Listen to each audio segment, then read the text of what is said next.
America ಮತ್ತು ಭಾರತದ ನಡುವಣ ಐತಿಹಾಸಿಕ ವ್ಯಾಪಾರ ಒಪ್ಪಂದ ಅಂತಿಮ ಆಗಿರುವ ಬೆನ್ನಲ್ಲೇ ಇವತ್ತು ಸ್ಟಾಕ್ ಮಾರ್ಕೆಟ್ನಲ್ಲಿ ಒಂದು ಹಬ್ಬದ ಸಂಭ್ರಮ ಉಂಟಾಗಿದೆ.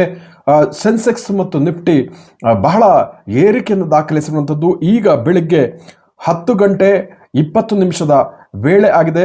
ಸೆನ್ಸೆಕ್ಸ್ ಇವಾಗ 2106 ಅಂಕಗಳ ಎತ್ತರಕ್ಕೇರಿದೆ, ಅಂದರೆ 83,803 ಮಟ್ಟದಲ್ಲಿದೆ. ಅದೇ ರೀತಿ ನಿಫ್ಟಿ 654 ಅಂಕ ಏರಿಕೆಯಾಗಿದ್ದು 25,742ಕ್ಕೆ ಏರಿಕೆ ಆಗಿರುವಂಥದ್ದು.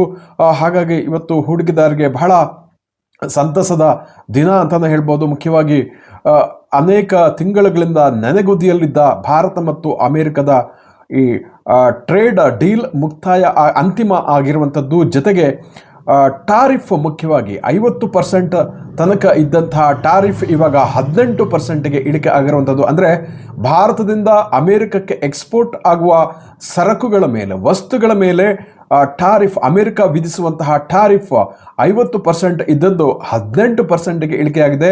ಚೀನಾ ಇರ್ಬೋದು, ಬಾಂಗ್ಲಾದೇಶ ಇರ್ಬೋದು, ವಿಯೆಟ್ನಾಂ ಇರ್ಬೋದು, ಎಲ್ಲ ಏಷ್ಯಾದ ಇತರ ರಾಷ್ಟ್ರಗಳಿಗೆ ಹೋಲಿಸಿದರೆ ಈಗ ಭಾರತಕ್ಕೆ ವಿಧಿಸಿರುವಂತಹ ಈ ಟಾರಿಫ್ ಒಂದೊಂದು ಕಡಿಮೆ ಆಗಿರುವಂಥದ್ದು. ಹಾಗಾಗಿ ಅಮೆರಿಕದ ಮಾರುಕಟ್ಟೆಯಲ್ಲಿ ಭಾರತದ ಉತ್ಪನ್ನಗಳಿಗೆ ಬೇಡಿಕೆ ಹೆಚ್ಚಲಿದೆ, ಅವುಗಳಿಗೆ ಹೆಚ್ಚಿನ ಗ್ರಾಹಕರು ಬರಲಿದ್ದಾರೆ. ಭಾರತಕ್ಕೆ ಇದರಿಂದ ಸಾಕಷ್ಟು ಉಪಯೋಗ ಆಗಲಿದೆ ಅಂತ ನಿರೀಕ್ಷಿಸಲಾಗಿದೆ. ಸೊ ಇದರ ಪರಿಣಾಮವಾಗಿ ಇವತ್ತು ಸ್ಟಾಕ್ ಮಾರ್ಕೆಟ್ನಲ್ಲಿ ಒಂದು ಹಬ್ಬದ ವಾತಾವರಣ ಮೂಡಿದೆ. ಸೆನ್ಸೆಕ್ಸ್ ಮತ್ತು ನಿಫ್ಟಿ ನಿರಂತರ ಏರಿಕೆಯನ್ನು ದಾಖಲಿಸ್ತಾ ಇದೆ.